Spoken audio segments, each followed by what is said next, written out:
Welcome back. Welcome back Dun, to the dun, dun, Mary dun. and Jerry podcast. That's right. Here we are. Okay, my friend, what are we going to discuss today? We're going to discuss Oklahoma, where the wind comes sweeping down the plain.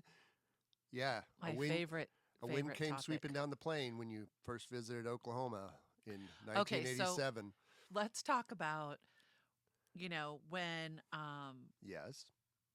when we met each other's families. We've told some of these stories before, but again, we have new listeners, and we keep getting this same question in our question box. What is the question in our question box? Like, what was it like when you met each other's families? Oh, What types of traditions did you take from each other's families to build your own family? How did you get along with your mother-in-law? Like, what advice do you have for mother-in-laws? What advice do you have? daughters-in-law. Daughters-in-law. What advice do you have for, newlyweds? We get these questions a lot. How to blend families together? Together, right? Not like a frog in a blender, because that would be bad. Well, that's kind of how we did it, but We did like a hedgehog in a blender. okay. Wow, the sound effects. I know, right? Okay, so would you like to start? Okay. Let's see. So we met. So the We've first already time told met the your story of how we met. No, it's the first time I met your whole family, right? Uh-huh. It was a Friday night, Yes. and I think I came to pick you up Yes. in my ultra cool '66 Mustang to go on a date.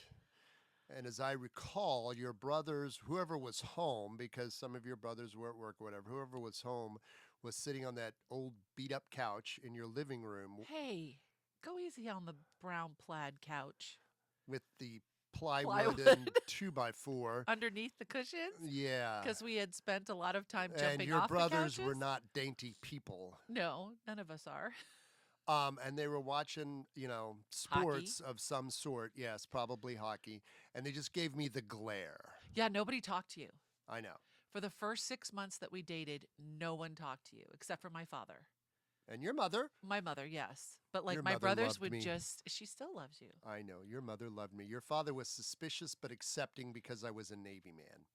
Yes. Well, he laid down the law pretty early Yes. on. He kept a sharp eye on things, William Joseph Green did. He did, because I was one of two daughters that he had, and Uh-huh. his job was to protect us from Wayward midshipman. yes and others. Uh-huh. Okay, so I met your family. They gave me the glare. Like, who are you? What was And your first impressions when you walked into my house? There's a lot of people in this house. Like, I was more or less an only child from like middle school on, right? Because my sister was 8 years older than I was. My brother was 5 years older than I was. So pretty much my high school years, I was an only child. So And you were the baby of the family. I was the baby. And you were doted on by your mama and Doted. your daddy. That's not exactly the word I would use, but okay. I got their full and undivided attention, which could have been good or bad. But I wasn't used to a large family. And your house at Twinbrook was not. We did not live in a palatial estate. It was It was a 3-bedroom house. Yes. That fit 10 people. Yes. And yeah. So they It were was sitting. very efficient. Yeah. Yes, we'll go with that. So I was not used to sort of Hey. the chaos and anarchy of having like I have 6 brothers and a six sister. brothers and your little sister who was always following us around like our little shadow going, Jesus is watching. So I wasn't She did. used She to like popped. a We big were making family. out on the couch one Shh, night. we were making out on the couch. The couch with the plywood and 2x4. And my sister pops up from behind the couch. Had no idea she was there. There's a big crucifix on She the was wall. like, and what, she's like, 11? yeah, she's like, Jesus is watching you, and I'm going to tell Mom what you were doing. This is why we didn't spend a lot of time at my house. No, that was the first thing that I determined. I came, I picked you up, and we left. Yes. And we went to like dinner and a movie Yes. and whatever else. Okay. We keep that in the vault. And then I brought you back to your house. Or on the weekend, I would pick you up. And Well, you would come and stay for the weekend. Or we would go. And you I would have to sleep between my 2 brothers downstairs. Yes, between the pit bulls on the floor in the basement. I was worth it. Yeah, it's a good thing I was a midshipman and could sleep pretty much anywhere under any circumstance. But again, I say I was worth it. Yes. But then Do you not agree? You were, but boy, your Thank brother you. snored. Oh, my word. We won't discuss how you snore. Yeah, anyway. Okay, so now, that was the first time I met your family. Now, how about the first time you met my family? Now, let's set the scene. You're flying for the first time, coming Hmm. across country, Yep. and did you have to change planes? You had to change planes. Um, I There's no direct flight. no, I You had either to went through change. I Chicago or went through Dallas Chicago. and changed planes. Actually, no. I think because you bought the plane ticket, And I it's went through Dallas Dallas. because we Yeah. always flew American. Yeah. Yeah. So you got off the plane, and there's my mom and dad. Oh my gosh, I was so scared. My armpits were sweating, like from the Mississippi River on. Um, and I came off. I had kind of an attitude back in the day. What? I Had? excuse me. Mm. I do not behave in that manner anymore. Oh, not Where like that. I You was felt like I was uppity and you were an uppity city slicker. I was, and I was Uh-huh. rude. I don't. I look back at that time and I think, who was that young woman? And that young woman was scared. She was scared. And what are you doing? Here, Put down the. I'm flipping that over. Oh my gosh. I'm fidgeting. Jerry wrote notes because he wanted to make sure that he got it right. I want to make sure we answer all the questions that people want to know. Anyways, Okay. that she was a scared young woman who had never done anything like this, and I wanted your family to love me, like love me. And I was Like seeking love you. like love me, and with a big LOVE, love. Uh-huh, uh-huh. And I was seeking their approval so much because I was in love with you, and I had already determined I was going to marry you. So it was going to be easier She was very advanced. if they just loved me, and we would be fine, and everybody would be fine. But that did not come off. That was Christmas of '86? Yeah, wasn't your it? senior year. That was before we got engaged. Yes. Correct. We Okay. got engaged the next Christmas. The next Christmas. Okay. Yeah. And then I went out with a ring on my finger that time, and that Put a was, ring on it. You put a ring on it. Doon, doon, and No, then, you put a ring on I it. did. Okay. So But anyway, we go out, and it's the day after Christmas, and your parents inform us that we are going to your grandmother's house, which is out in the middle of. over the river and through the woods to grandmother's house we go. Actually, There was no river. there and was no no woods. no woods. It's on the Cherokee Trail of Tears. it's out in the flat plains, as my daddy says. There's just miles and miles of miles and miles. Exactly. Good, And good land for wheat and cattle. that's right. And we went out. It took several hours to get there, and I was in It took 5 the hours, and Mary talked the entire back time. seat of Now, the car in thank between your mom and your goodness- sister. Thank goodness my sister was there, I was a nervous talker. because my sister was the glue that held the family together. Yeah, she really was. And my sister liked you from the beginning. she did. Mostly because you put up with Jared Don. Now I can't believe you put up with Jared Don, because he's just an awkward kid. And I Your dropped s- him on his head when he was Your small. sister knew that I loved you, Uh-huh. all of you, Uh-huh. and she knew that from the beginning, Uh-huh. and she was always our champion within Uh-huh. the family. Uh-huh. She was. And I miss her. Yes, I do. I do too. Oi to the bay. Anyway, so off we go to Grandma's. We're out there. I'm not You talking. guys, I had never seen a live animal outside of a zoo. We were literally in the middle of nowhere, like Tologa, Oklahoma. Tologa, Oklahoma. Salute. And the house was smaller than my house. Did it have 3 bedrooms? It had Yeah, it did have 3 bedrooms, but they were teeny tiny. It was a teeny tiny farmhouse. 3 And all the bedrooms, 1 cousins- bathroom. All the cousins were coming for dinner. And we walked in the house, and I met your grandmother, and I love Granny Hunter. I loved her so much. And she just hugged me, and she was like, welcome, and we're so happy you're She here. did have to reach up because she was kind of short, like she my was mother. 5 feet tall. So was my mother, which is kind of hilarious when the two of them got next to each other, because it was like tornado 1, tornado 2. Oh, yeah. And you did not mess with You did not. Granny Hunter Mm-mm. or Elna Pearl. No, you did not, and especially not in their kitchen. And so I had offered to help in the kitchen because that's what I did at home. And your mother so actually it was your sister, who kind of literally came behind me and said, Mary, come with me, and escorted me out of the kitchen Yes. because it was Granny Hunter's kitchen, and only Granny Hunter and Elner Pearl worked in that kitchen. Right. Everybody else stayed out of the kitchen until it was time to serve, and then she would call you in and give you an assignment. I was unaware of these rules, and I felt like, oh my gosh, I've already screwed up. I went somewhere I shouldn't have. So it was really cold, and I asked Jerry, I'm like, can we just go look at the farmland? Basically get out of the house. And so I borrowed your your cousin's big farm jacket, Uh-huh. and we went out, and there were cows coming up to the fence because it was apparently feeding time. Yep. And Got to and feed the so cows. I said, "Can we go pet them?" Because again, I had never seen a cow outside of a zoo or a Or petting zoo. or the grocery store. Well, at that point, you're not going to pet that. That's just the steak. Anyways, If it's a really good steak, I so might go, ooh, good steak, good no, steak. you're weird. Stop being Anyway, weird. I do like a good Anyways, steak, though. and Jerry just laughed at me and he said, "We usually just eat them." Which is true. And I was like, "Okay, well, that's rude. So don't say that in front of the cow. You're going to hurt its feelings." And Jerry's just like looking at me. So we go out and we pet the cow, and All the cow's doing is going, where's the hay? Where's the we're hay? talking, and he's telling me stories about being out on this farm as a kid, and what they would do. They'd go to there's a little We go fishing hunting pond. and fishing. That's Yeah. all there was to do. You go hunting and fishing, and then we'll get to the other thing, the And then doer national sport of dominoes. We'll talk about that in a and minute. then I just, I was like, "Am I doing okay? Do you think everything's okay?" I mean, I was just so hyper vigilant about um I'm like, you're fine. You're fine. You're fine. you were so lying to me. Well, I knew you were being, was that line for the movie? You were being weighed. You were being measured. And found wanting. You were being found wanting because, of course, nobody was good enough for Jerry Don, except you were good enough for Jerry Don. But there might have been a wee bit of judgment. That is the understatement of the century. Well, you're Anyways, still they here, were, aren't you? 40 true. years later, so I'd say you passed. I won. Yeah. I won the battle. Anyways, as we're walking back to the house, because we got called back in for dinner. Supper. There's these It's whatever. not dinner. It's supper. Oh my Lanta, help me. Got to get the language right.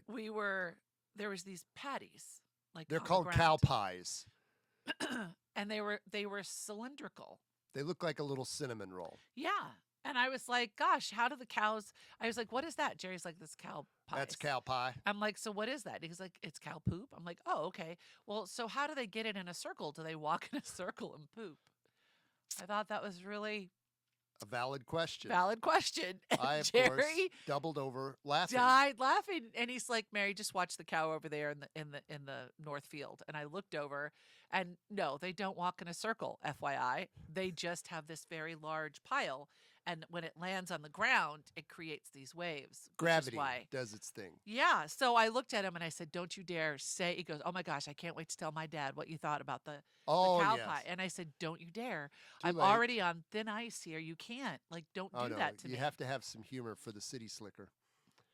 You tossed me under the bus. I told everyone, and they all thought it was hysterical. Your dad, "Well, she must be from the city." Yep. Yes, I was from the city, and I had never been exposed to any of this before. It was awesome. It was not awesome. It was horrible. No, it was awesome. And for the rest of the time, and then all of your cousins come over and you guys start playing dominoes, and I'm dyslexic, and there's all these dots on these little tiles. The little dots. And you have to like count them. And I already struggled with math because of my dyslexia. And you were just like, I would sit there and it would take me forever to count them so I could play a domino. And your Fortunately- father had zero patience with that. Fortunately, my great Uncle Wayne, who'd been playing dominoes for not on 50 years at that point, he just say, "Now, Mary, just play your 2-3," and you'd look down and you go,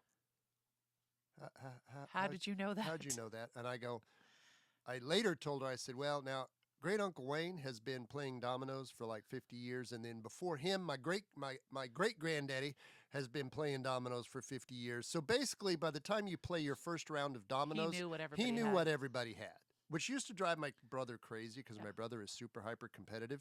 So I would just sit there and smile as my great Uncle Wayne cleaned his clock every time, and he was so mad, but it was fun. And I It liked was fun. I have grown to love dominoes. We inherited your Granny Hunter's domino set, and we play with it all the time. And That's right.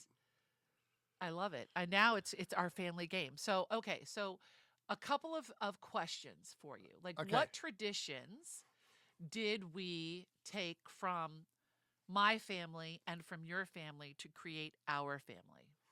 Okay. Well, So dominoes, we definitely play dominoes. Like that is the family game. dominoes. Your family is St. Nicholas Day. We didn't do that. Yeah. My mom was 100% German, first generation American, and we always did St. Nicholas Day. And we kind of we give an ornament Right. that commemorates something that happened to the person that year. Like the year Jonathan played the shepherd in the church nativity, Uh-huh. he got a shepherd. Uh-huh. The year that he got his first speeding ticket, he got a police car. And the greatest one ever. The year that he graduated from junior college, he had to take like a parks and recreation class. Oh my gosh. So as part of the class, they had this thing called They had the ghost train. the ghost train in one of the county parks. Yeah. So basically, they had to go For Halloween. participate in the ghost train as part of their class grade.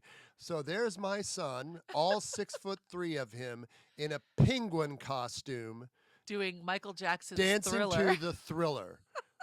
He has gotten a penguin ornament every year since, and It's he's the like, best. he's Can like, you stop with the "Can you penguins stop already? with the penguins?" I'm like, "Nope," because we have video evidence. We have pictures of It's you awesome. in a penguin costume doing the Thriller. Right. And like when he started his electrician school, we gave him an electrician And a penguin. and a penguin. He always, You know, stuff like that. So what is one tradition that we brought from your family? um, I think we use your family's Easter traditions. yeah, So we make the German donuts from my family. right. But my family used to do kind of an elaborate Easter basket. No, Elder Pearl did not do elaborate Easter baskets. No, and so we did. You got a chocolate bunny. Yeah, so we have a chocolate bunny that sits on your breakfast plate. So we do Easter baskets for the children, Right. but no adult gets an Easter basket. No. Just a chocolate bunny, which Could you put bourbon in an Easter basket? Would that be good? Because I Yes. could bring back Easter baskets if you could put bourbon in them. I'm just saying. so how what kind of let me see. What would you say to a young newlywed couple that is Mhm. getting ready to kind of go into their first Christmas together or their first Oh. holiday season, whatever that is, together? Uh-huh. How would you guide them in that process? That's a tough one because the first. So there's two milestones as newlywed couples that are always a little challenging. It's that first Christmas, actually that first holiday season, which includes Thanksgiving and Christmas after you get married, because everybody, all the in-laws and outlaws want to spend time with you. Yeah. And then there's when you have, Or at least we hope they want to spend yeah, well, yeah, well, we're assuming that. Yeah. And then when you have the first grandchild, right? Oh, Especially the if first you are grandbaby. Yeah. the first grandchild, Yeah, Jonathan was the first the grandchild. first grandchild. Yeah. And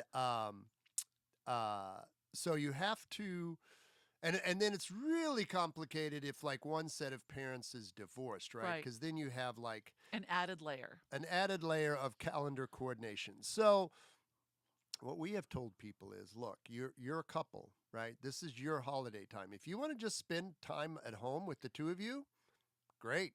It's called boundaries, It's and you called need boundaries, to set some. right? Yeah. I mean, you don't want to exhaust yourselves during the holidays trying to run around and keep everybody happy. Well, you have to remember, once you're married, that's your family. Right. You know, we leave our parents and we cling to one another and to the Lord. So when we were first married, we lived closer to my family geographically than we did to your family, Right. even though we were in Maine.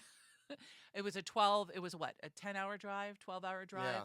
down the coast, whereas to get to Oklahoma, we had to get on a plane Fly. and fly. So the first Christmas after you got back from your first deployment, Uh-huh. we went to your parents. Uh-huh.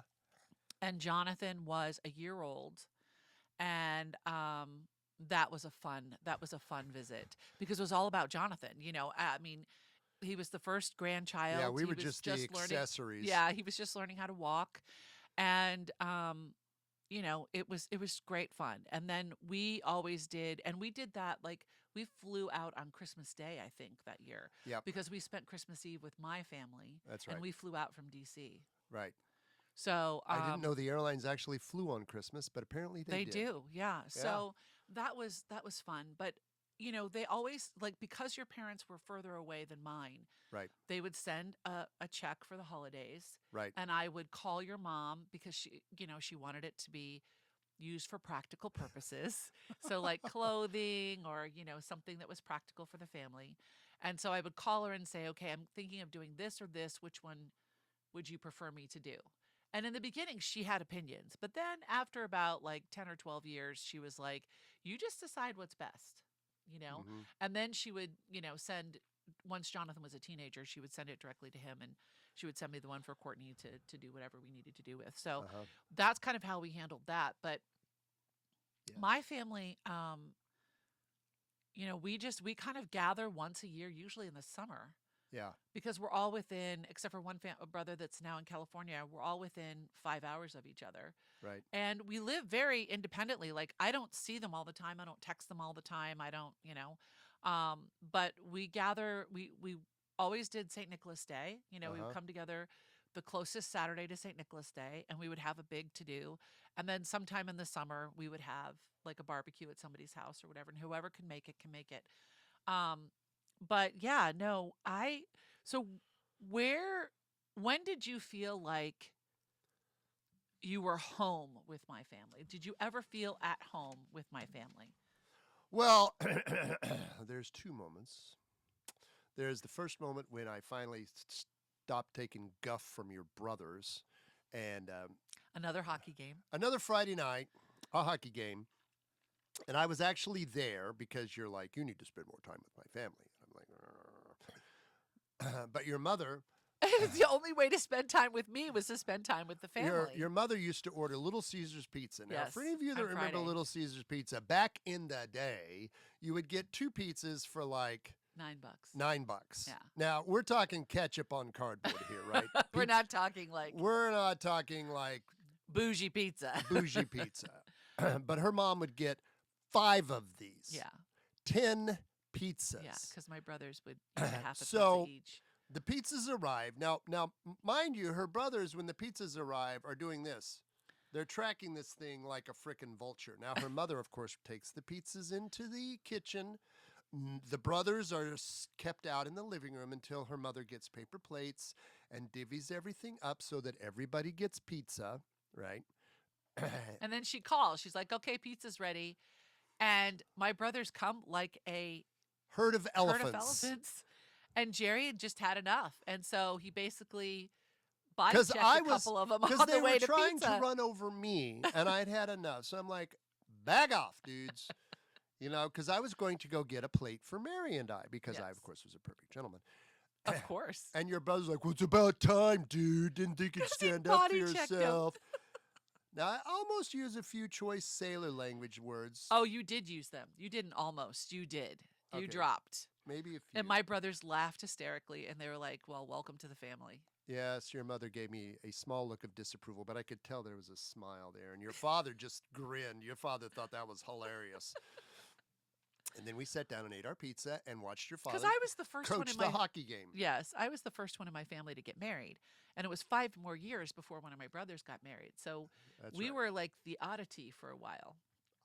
Oddity. And then we had Jonathan, and they just only cared about Jonathan after. Oh my gosh. I remember when we came back, I think I was pregnant with Courtney, and my brother Joe was a fireman, a volunteer fireman, and we have that photo of Jonathan standing in his fireman's gear, like this little head peeking out of the boots. He loved Uncle Joe, still loves Uncle Joe. But yeah, I don't know, we just kind of made it work. And then when did you feel like you were a member of my family? Oh, there's the question now. I felt like I was always doing something wrong. And I think when you were on your first deployment, Jonathan was 6 months old. I went and I spent a couple weeks with your family so that they could have time with Jonathan because we live so far away. And your mom taught me how to sew. Your sister had taught me when we were dating how to cross stitch. Uh-huh. And so I was cross-stitching up a storm. And your mom was like, it's time for you to learn how to sew. And I remember over the course of those few weeks, I made like 2 dresses and clothes for myself. Like she taught me how to do it. She'd been sewing since she was in high school. And she made most of her clothes, which Uh-huh. was amazing because you couldn't tell they were homemade. They looked like they had come from a catalog. Uh-huh. She was an incredible seamstress, and your granny had come, and she would tat lace. Uh-huh. And to make lace is very complicated.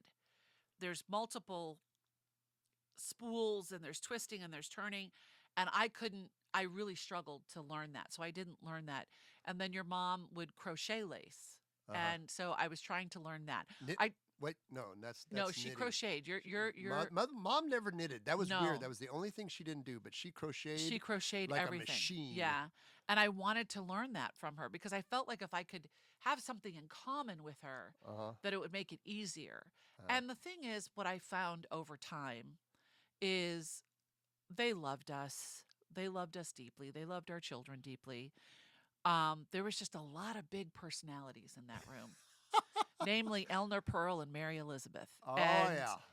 I just, I had to learn that it was her home.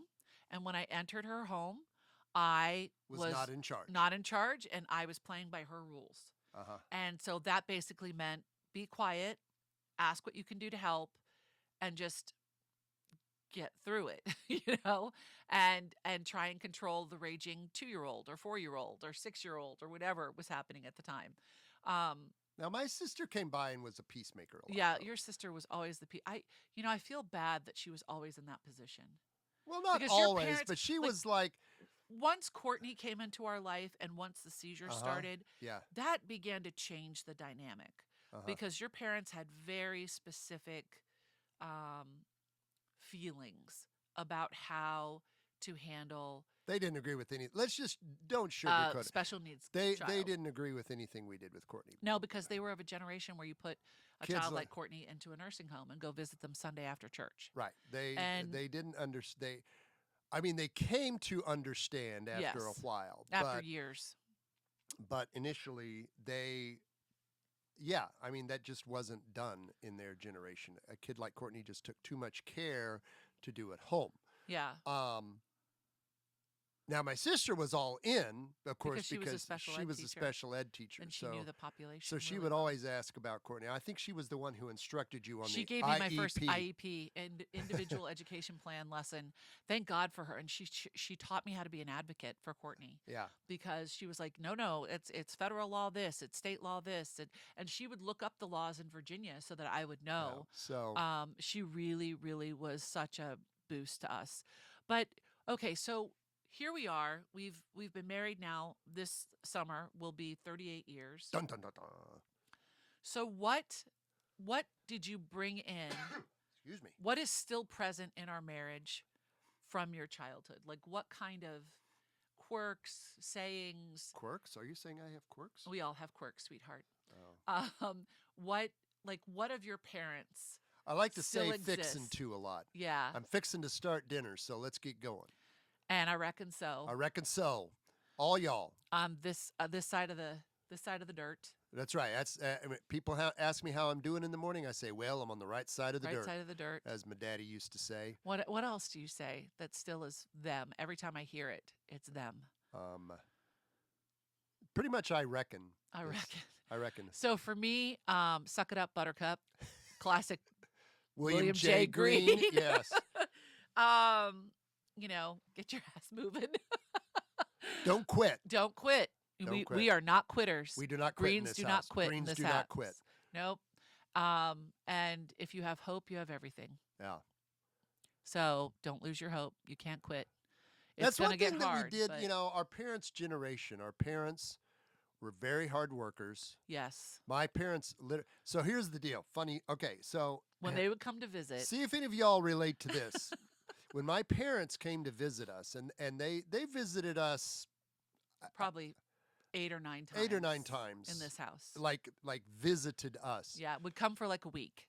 You had to have something For them to to do, Mhm. right? You needed like a project, There had to be something happening from after breakfast to dinner. because otherwise you just had too much time to sit around and talk, and Nope. that was not a Nope, good thing. because that's when the judgment came. That's when why don't you So- try this, or haven't you thought of this? Right. or- So when my parents came, Mary would have a sewing project ready. Yep.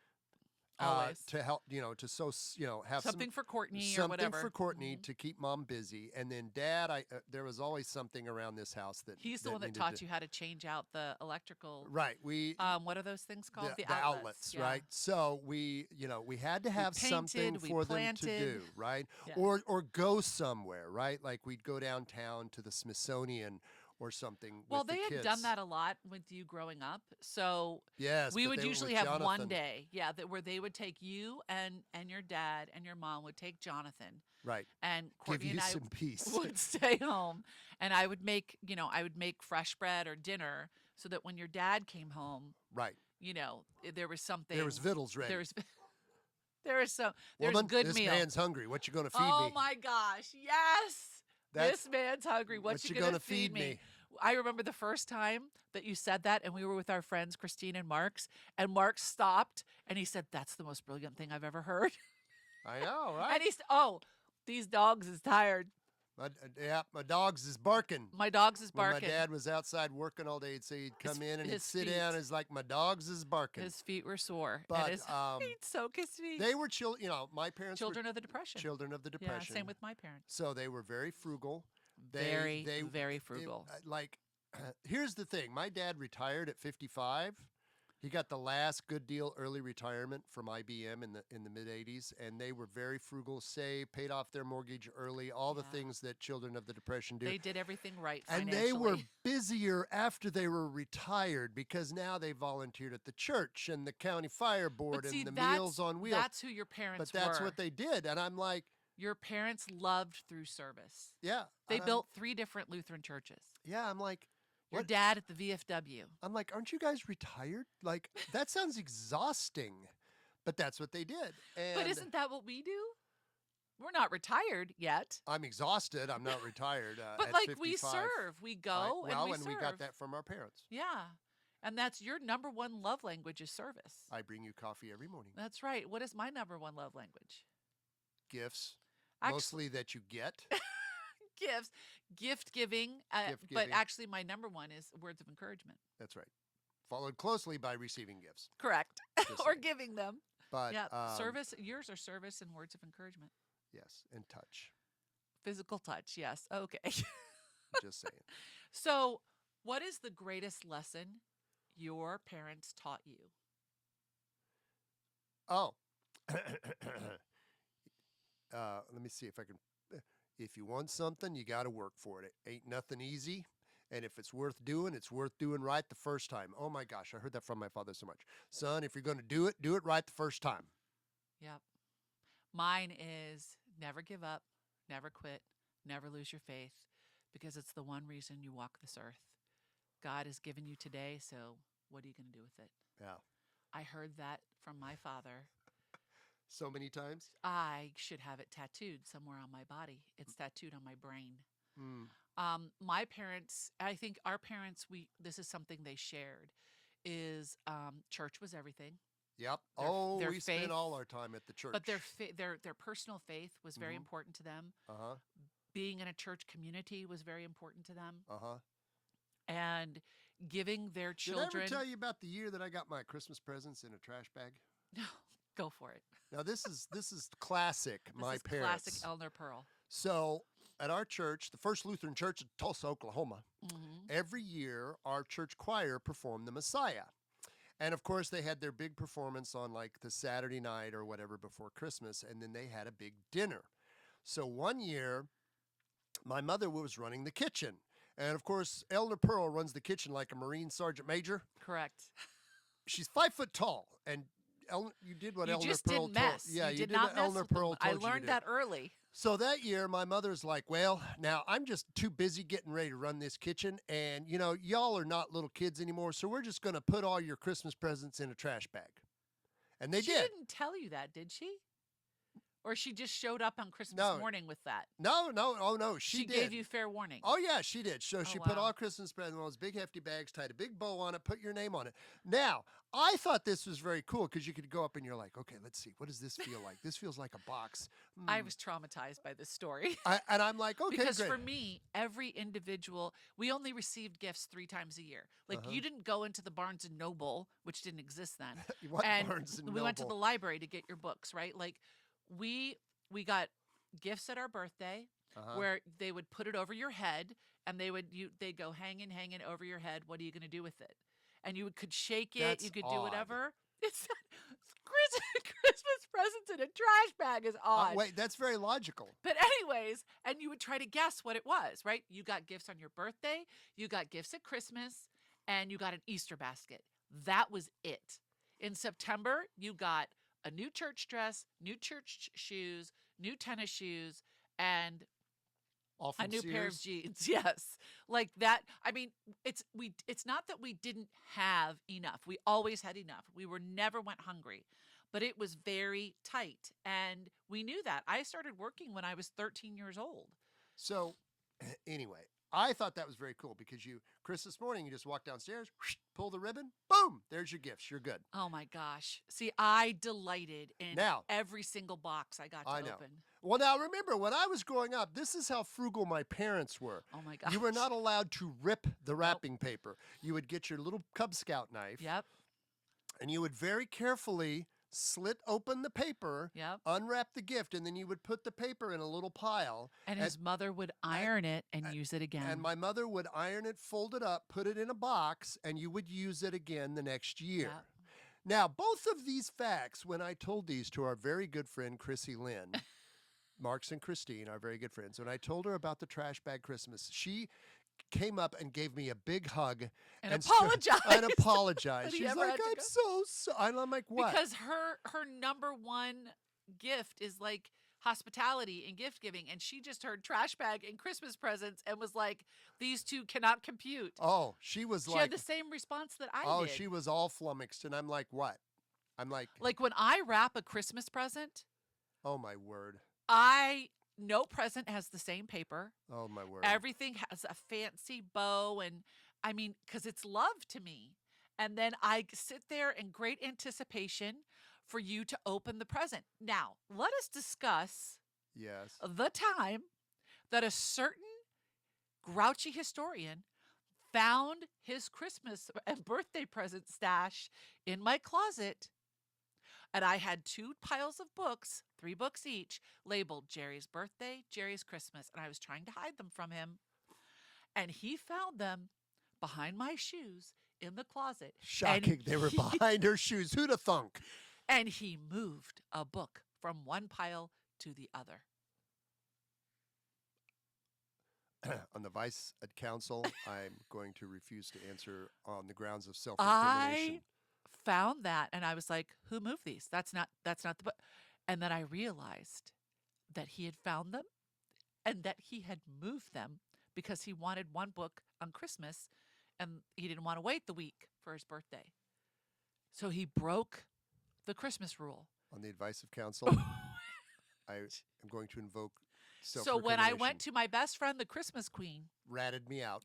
And ratted him out. Totally threw me under the bus. She totally, she didn't talk to you. No. It was worse than that. She told her daughters. Yes. I was shunned. I was shunned. Like, they wouldn't look at me. They wouldn't speak to me. We take Christmas so seriously. I had to bring flowers to all of them and beg their forgiveness. Yes. So on my birthday. It sounds ridiculous. But I spend so much time thinking about. They were serious. This wasn't ridiculous. They were very serious. Because we try very hard during the year not to go to Barnes & Noble and buy 5 books. I said we try. I didn't say we were always successful. You could, if you won't see that look on the podcast, but there was a look there. Anyways, we take Christmas very seriously. It's yours and my favorite family holiday. Traditions very seriously. We do. What is our favorite new family tradition for Christmas? I don't know what is it? I don't know. That's what I was asking. Oh, well, our son comes with his family on Christmas Eve, and we spend Christmas Eve together. Christmas Eve is when we would always celebrate in my house, growing up. We bake Because it was cookies. my dad's. We bake the spekulatius, but the spekulatius we make that like after Thanksgiving. Yes. But that's a holiday tradition. It is. They all kind of run together, right? I mean, Walmart starts putting out Christmas decorations the day after Halloween. True. So does Hobby Lobby. Ask me how I know. Well, the fall decorations are up right now. I know. They're crowding out the July 4th. I know. I'm like, they're always like 4 months ahead. I'm like, good grief, which is people. ridiculous. But no, I think ours are mostly around food. Shocked, I know, shocked. Right? Yeah. So the German donuts at Easter, German the donuts, spekulatius at Christmas, the St. Nicholas Day ornaments. St. Nicholas Day ornaments. You're repeating everything I say. I know, because they're great traditions. They are. So yeah, I just we used to. Okay. When Courtney was alive, you put up like 90 kabillion lights on the Christmas tree. Like the jets from Dulles used to start circling our house. Because Courtney could see light and dark. And Courtney would just sit there and look at the Christmas tree. And we would put the bells on the bottom of the tree. So when she would kick the tree, eventually, the bells would ring and she would giggle. That's right. That was so joyful. I miss that. But, she's hearing a lot of bells in heaven. Yeah. So, all right. So I don't know if we helped anybody with this episode of how do you establish. So how would you suggest someone establish a family tradition? I think it's a conversation. Yeah. Right? What worked for what did you love? Like when you come to that conversation, what did you love about growing up in your house? Like what traditions existed? Right. And we had that conversation many, many times because in the beginning, I basically co-opted every holiday and we did it the way my family did it. And then after about, I think 4 years or so, once we had both children, you were like, Mary, this is ridiculous. Like we're celebrating everything. Well, I kind of added in holidays too because I love to celebrate. More opportunities for gifts. That's right. July 4th calls for a new July 4th pair of earrings. We need to sparkle. The Star Spangled Banner. We're going to sparkle. So yeah, families are complicated. In-laws are complicated. Yeah. But unfortunately, you can pick your friends, you can pick your nose, but you can't pick your family. So yet another great saying. Elmer Pearl has said that a time or two. But I think what's most important is that you and I decided what we wanted to do. Correct. And because we had Courtney in a wheelchair, us going all of these places was just too hard on her.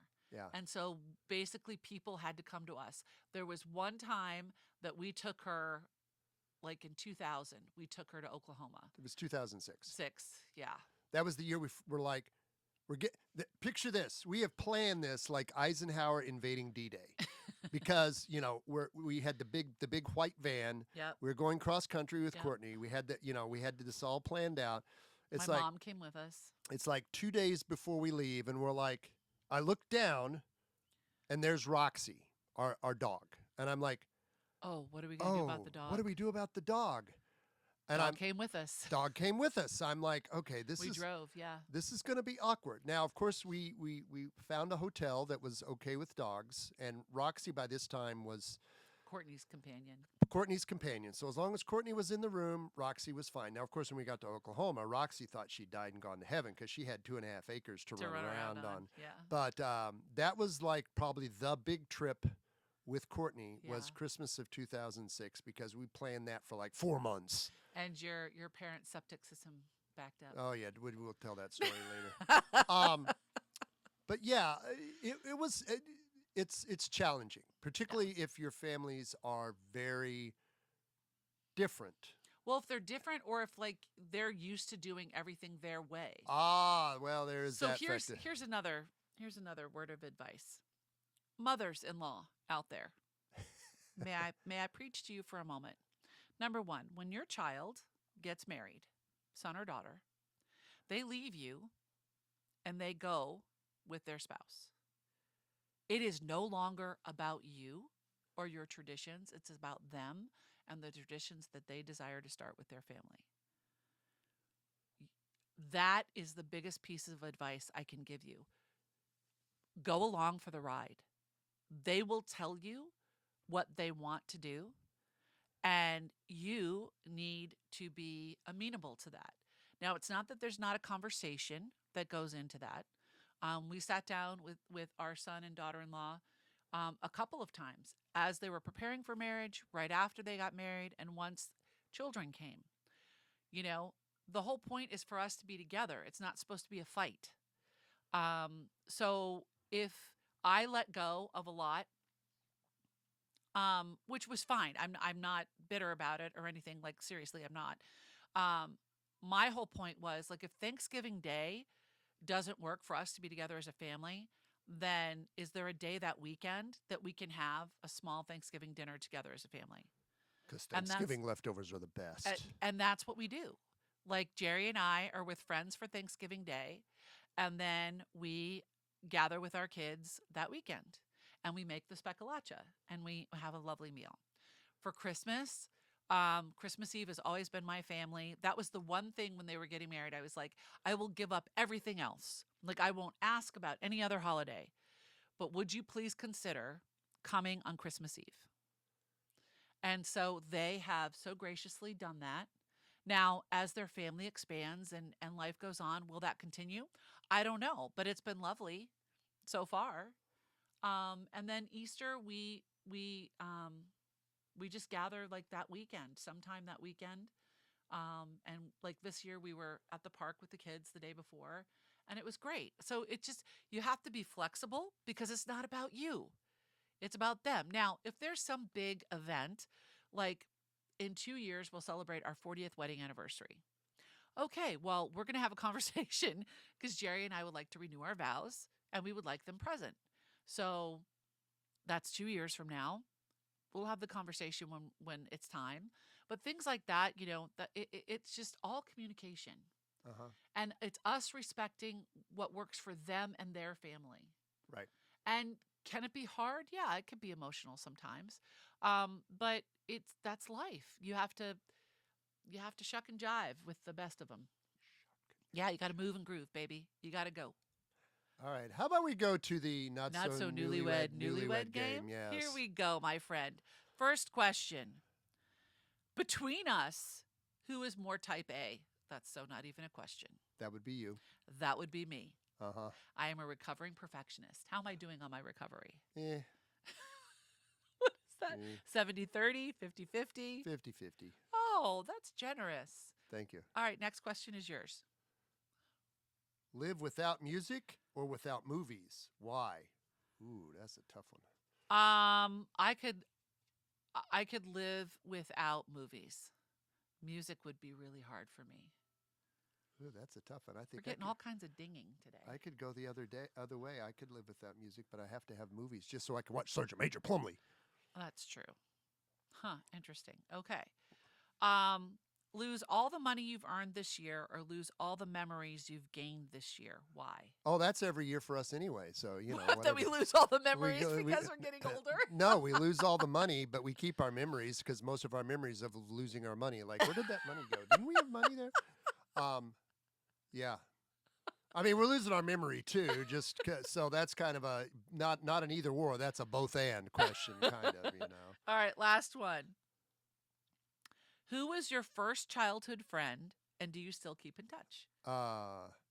Who was your first? Tom Alsop, and no, I don't keep in touch. Well, yeah, he sends a Christmas card. We get a Christmas card and see him on Facebook when you're every once in a while. when you're there. My first childhood friend was Christine Klein. She ended up being my maid of honor. And unfortunately, no, I have not seen her in many, many years. Wow, I just thought of something. You What? know, like not too long, it's going to be my 50th high school reunion. I know. That hurts. Anyways. That really hurts. Well, it was fun walking down memory lane with y'all. And we look forward to the next time that we're together. But until then, please hit that subscribe button. Follow us on the Mary and Jerry podcast on Instagram. Yes. Ask us questions. Subscribe to our YouTube channel. I already said that. I know. Did you say subscribe to our podcasts on Spotify or wherever you listen to podcasts? The close of our show will say that for them. But if you want to just double close, that's fine. I'll double down. Double down, baby. Anyways, it was a joy to be with you all. Until next time, God bless.